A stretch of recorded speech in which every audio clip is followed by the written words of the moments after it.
अगर आप अरब दुनिया को आज समझना चाहते हैं तो सबसे पहले ये भूलना पड़ेगा कि बदलाव हमेशा सड़कों से आता है, प्रोटेस्ट से आता है या किसी ड्रामेटिक घटना से शुरू होता है। इस बार ऐसा कुछ भी नहीं हुआ। ना कोई डिक्टेटर गिरा, ना कोई स्ट्रीट वेंडर ने खुद को आग लगाई, ना कायरो की सड़कों पर भीड़ उतरी। फिर भी अरब दुनिया के पावर स्ट्रक्चर में एक गहरी दरार पड़ चुकी है। ये बदलाव ऊपर से आया है, चुपचाप, और शायद इसीलिए ज़्यादा खतरनाक भी है। सऊदी अरेबिया और उसके जैसे बड़े अरब स्टेट्स ने पहली बार ये साफ साफ देख लिया है कि उनके चारों तरफ क्या बन रहा है। ये ईरान का खतरा नहीं है, ये मुस्लिम ब्रदरहुड नहीं है। असली खतरा एक सिस्टमैटिक रीजनल प्लान है जिसमें इजराइल खुले तौर पर और यूएई पर्दे के पीछे मिलकर पूरे मिडिल ईस्ट को फ्रैगमेंट करने की कोशिश कर रहे हैं। इस प्लान को समझना ज़रूरी है क्योंकि ये कॉन्स्पिरेसी थ्योरी नहीं है, ये ओपनली आर्टिकुलेटेड स्ट्रैटेजी है। आइडिया सिंपल है, अरब स्टेट्स को छोटे छोटे हिस्सों में तोड़ दो, सेंट्रल अथॉरिटी को ख़त्म कर दो और फिर स्ट्रैटेजिक चोक पॉइंट्स पर कंट्रोल जमा लो। बाबल मंदेब जैसे trade routes, horn of Africa, eastern Mediterranean, जहाँ से ग्लोबल ट्रेड गुजरती है। सीरिया इसका लाइव एग्जाम्पल है। साउथ में ड्रूज प्रोटेक्टरेट, नॉर्थ में कर्ड्स। गोल यही है कि सीरिया लीबिया जैसा बन जाए, कई लड़ते हुए हिस्से, कोई मजबूत केंद्र नहीं। यही लॉजिक हॉर्न ऑफ अफ्रीका में सोमालीलैंड के जरिए दिखती है ताकि इजराइल को पहली बार वहां मिलिट्री फुटहोल्ड मिल सके। यूएई के केस में फ्रेगमेंटेशन को ऑफिशियली डिनाई किया जाता है, लेकिन ग्राउंड रियलिटी अलग है।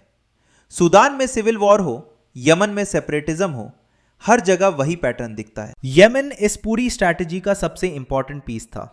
एक दशक से वहां फ्रैगमेंटेशन की पॉलिसी चल रही थी। पहले बहाना मुस्लिम ब्रदरहुड था, फिर हूथीज आए, लेकिन हर बार रियल गोल वही रहा, साउथ यमन में एक अलग स्टेट खड़ा करना, सदर्न ट्रांजिशनल काउंसिल के जरिए। इस प्रोजेक्ट को स्पीड दी मोहम्मद बिन जायद ने। वही यूएई की पूरी फॉरेन पॉलिसी का आर्किटेक्ट है। एसटीसी को इतना हथियार, पैसा और बैकिंग मिली कि वो इजराइल रिकग्नाइज्ड इंडिपेंडेंट स्टेट बनने से बस एक कदम दूर था। बस दो प्रोविंसेस चाहिए थे, हद्रमूत और अल महरा। ज्योग्राफी के लिहाज से बड़े, पॉपुलेशन के लिहाज से छोटे, यमन का लगभग आधा हिस्सा। और यही कहानी पलटती है। हद्रमूत सऊदी बॉर्डर से सटा हुआ है। जैसे ही एसटीसी मुकल्ला पहुंचा, सऊदी लीडरशिप को पहली बार लगा कि यह सिर्फ यमन नहीं है, यह रिंग टाइटनिंग है। सऊदी अरेबिया खुद एनसर्कलमेंट की तरफ बढ़ रहा है। सऊदी फॉरेन पॉलिसी हमेशा स्लो, कॉशियस, पर्दे के पीछे चलती रही है, लेकिन इस बार रिएक्शन इमीडिएट था। यमनी फोर्सेस को सपोर्ट किया गया, मुकल्ला बॉम्ब हुआ, एसटीसी पीछे हटा। कुछ ही दिनों में पूरा सेपरेटिस्ट प्रोजेक्ट ढह गया। 3 दिन बाद इजराइल ने सोमालीलैंड को रिकॉग्नाइज किया। सऊदी फियर्स कंफर्म हो गए। ये कोइंसिडेंस नहीं था, ये पैटर्न था। सऊदी ने मुकल्ला पोर्ट पर हथियारों की खेप पर हमला किया और इनडायरेक्टली नहीं, डायरेक्टली यूएई को कॉल आउट किया। इसके कुछ घंटों बाद अबू धाबी ने यमन से विड्रॉल अनाउंस कर दिया। सोकोत्रा आइलैंड छोड़ दी गई। 10 साल की प्लानिंग कुछ ही घंटों में खत्म। मिडिल ईस्ट में बदलाव ऐसे ही होते हैं, व्हाइट हाउस की फोटो ऑप से नहीं, एब्राहम अकॉर्ड जैसे ग्लॉसी एग्रीमेंट से नहीं, बल्कि साइलेंट कोलैप्सेस से। एसटीसी लीडर आइदारूस अल जुबैदी पर ट्रीजन का आरोप लगा, वो गायब हो गया। सऊदी अरेबिया ने यूएई पर कोवर्ट एक्सट्रैक्शन का आरोप लगाया।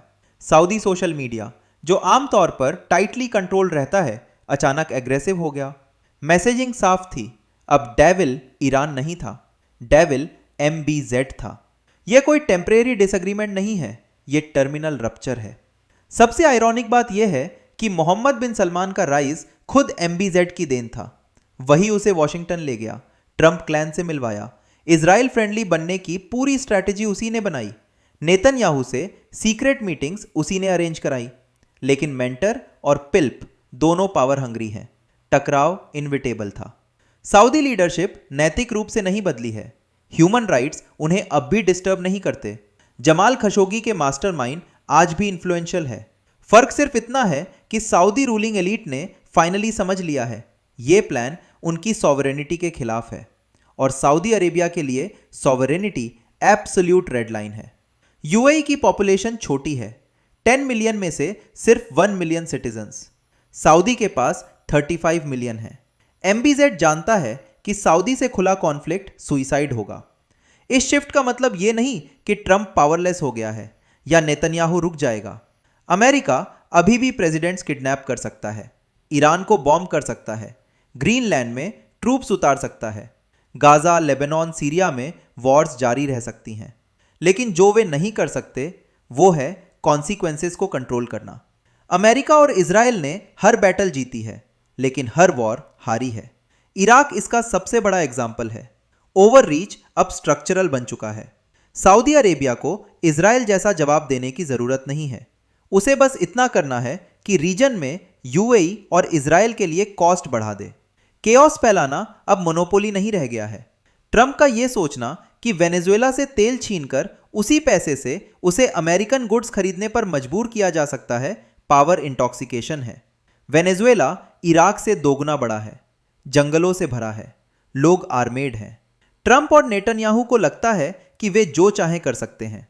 शायद पहली बार अरब दुनिया में कोई ऐसा एक्टर खड़ा हो रहा है जो क्वाइटली कह रहा है, नहीं।